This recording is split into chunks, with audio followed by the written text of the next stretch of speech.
Ce qui m'a le plus marqué, c'est bien sûr l'ampleur des dégâts dus au séisme et aussi la désorganisation qui régnait. Étrangement, cette première impression tragique m'a rendu encore plus sensible à l'humour des sourds.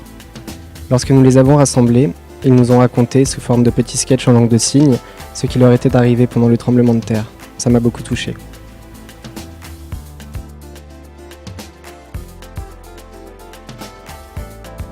Les sourds souffrent d'un manque d'encadrement et d'information. Les messages adressés à la population sont le plus souvent émis par voie orale, à la radio ou à la télévision, et les sourds n'y ont donc pas accès. Ils se retrouvent isolés, en danger physique et psychique, et ne sont donc pas reconnus en tant que minorité qu'il faut protéger en cette période de crise humanitaire.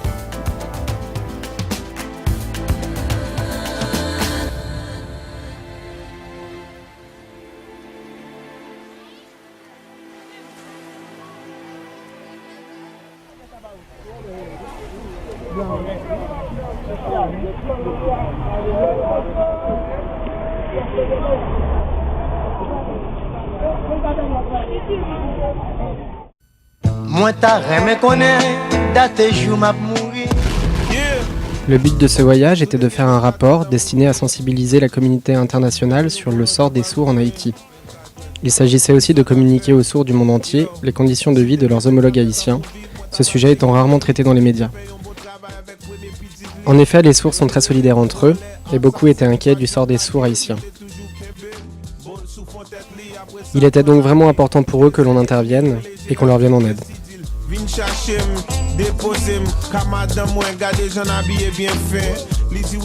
D'une manière générale, les Haïtiens sont très croyants. Ils se rassemblent tous les dimanches pour la prière. C'est donc dans ce lieu d'échange qu'est l'église que nous avons décidé de les rejoindre pour communiquer avec eux.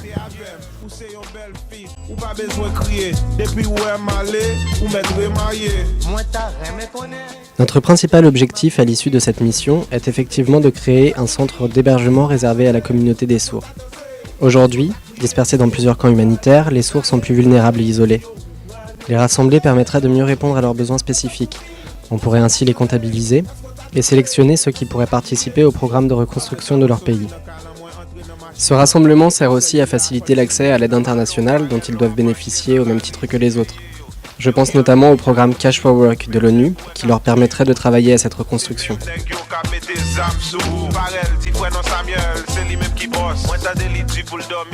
On a établi une liste de personnes sourdes qui sont dans le besoin.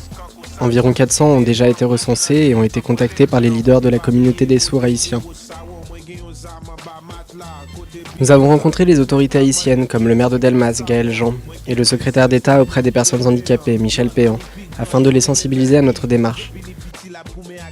Le maire de Delmas nous a proposé des terrains pour établir le camp, mais aucun ne convenait.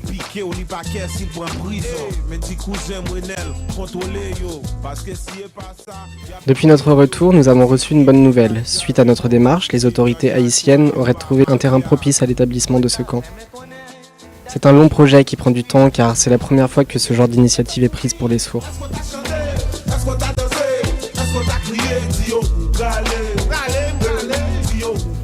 Je pense que seul le travail permet de les intégrer dans la société haïtienne en démontrant aux entendants qu'ils sont utiles, débrouillards, intelligents malgré leur handicap. En les mêlant aux travailleurs entendants, les sourds peuvent valoriser leurs compétences professionnelles aux yeux des entendants. À l'écart dans les camps, ils s'excluraient du marché de l'emploi. La mairie de Delmas contraint déjà les employeurs à embaucher un quota de sourds. Elle emploie par ailleurs elle-même une dizaine de sourds et s'en félicite.